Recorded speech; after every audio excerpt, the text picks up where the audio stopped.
সিরাজগঞ্জের ধর্মীয় বক্তা ও কুষ্টিয়া ৩ আসনের জামায়াতে ইসলামীর প্রার্থী মুফতি আমির হামজার বিরুদ্ধে মানহানির মামলা করা হয়েছে। প্রয়াত আরাফাত রহমান কোকোকে নিয়ে আপত্তিকর ও মানহানিকর বক্তব্য দেওয়ার অভিযোগে মঙ্গলবার দুপুরে সিরাজগঞ্জ অতিরিক্ত চিফ জুডিশিয়াল ম্যাজিস্ট্রেট আদালতে মামলাটি দায়ের করেন সিরাজগঞ্জের জেলা বিএনপির সিনিয়র যুগ্ম সাধারণ সম্পাদক ভিপি শামীম খান।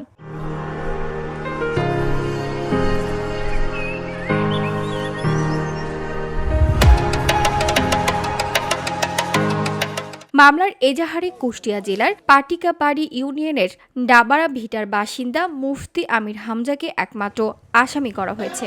এছাড়া মামলায় ৫ জনকে সাক্ষী করা হয়েছে।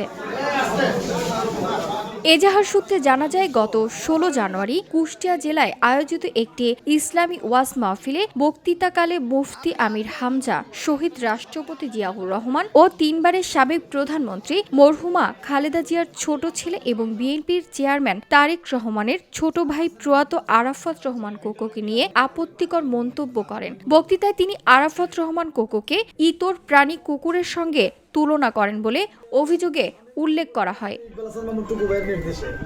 এজাহারে আরও বলা হয়, ওই বক্তব্যের একটি ভিডিও তাৎক্ষণিকভাবে ইনস্টাগ্রামের বিভিন্ন মাধ্যমে ভাইরাল হয়ে পড়ে। ভিডিওতে প্রয়াত আরাফাত রহমান কোকোর নাম ব্যঙ্গ করে জনসম্মুখে অবমাননাকর ও কুরুচিপূর্ণ মন্তব্য করা হয়, যা সামাজিক যোগাযোগ মাধ্যমে ব্যাপকভাবে ছড়িয়ে পড়ে এবং এতে তার সম্মান ক্ষুণ্ণ হয়েছে। গত কয়েকদিন পূর্বে আমির হামজা একটা ইসলামী জালসায় শহীদ প্রেসিডেন্ট জিয়াউর রহমান এবং বেগম খালেদা জিয়ার ছোট সন্তান আরাফাত রহমান কোকোর সম্বন্ধে যে কুরুচিপূর্ণ বক্তব্য দিয়েছে, সেই বক্তব্যের কারণে আমাদের সারা বাংলাদেশের বিএনপির সমস্ত নেতাকর্মীরা, আপনারা জানেন যে, ফুঁসে উঠেছে এবং এর বিচার চাচ্ছে।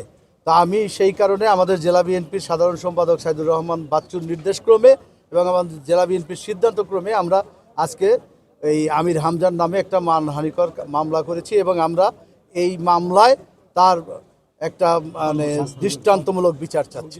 যিনি মহান স্বাধীনতার ঘোষক, বীর মুক্তিযোদ্ধা শহীদ রাষ্ট্রপতি জিয়াউর রহমানের সন্তান, বাংলাদেশের সাবেক ৩ বারের প্রধানমন্ত্রী দেশনেত্রী বেগম খালেদা জিয়ার সন্তান এবং বর্তমান বিএনপির চেয়ারম্যান জনাব তারেক রহমানের ছোট ভাই সেই আরাফাত কোকো, যিনি রাজনীতির সঙ্গে সম্পৃক্ত না, যিনি ইতিমধ্যেই ইন্তেকাল করেছেন, তার বিরুদ্ধে এই কুরুচিপূর্ণ বক্তব্য দেওয়ার জন্য সারা বাংলাদেশের বিএনপির নেতাকর্মীরা ক্ষুব্ধ হয়েছে। এতে আমাদের ভাবমূর্তি নষ্ট হয়েছে, জিয়া পরিবারের ভাবমূর্তি নষ্ট হয়েছে।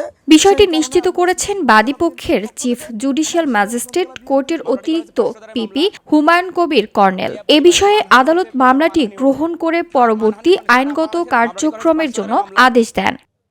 জিয়া পরিবারের মানহানি হয়েছে, কোকোর মানহানি হয়েছে, তার মানহানির কারণে সারা বাংলাদেশের মানুষ ক্ষুব্ধ হয়ে উঠেছে।